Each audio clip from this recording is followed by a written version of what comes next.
आय हाय ओए होए ओए होए आय हाय आय हाय ओए होए।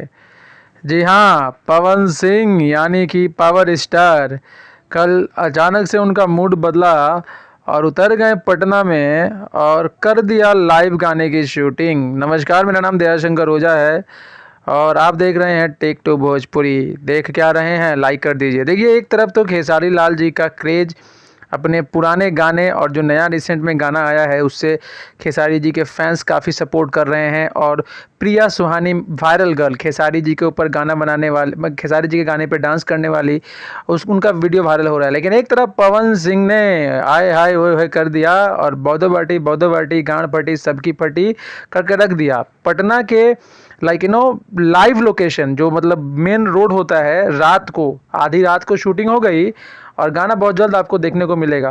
तो आय हाय ओए करते रहिए, मज़े में वीडियो देखते रहिए। लव यू मेरे भाई।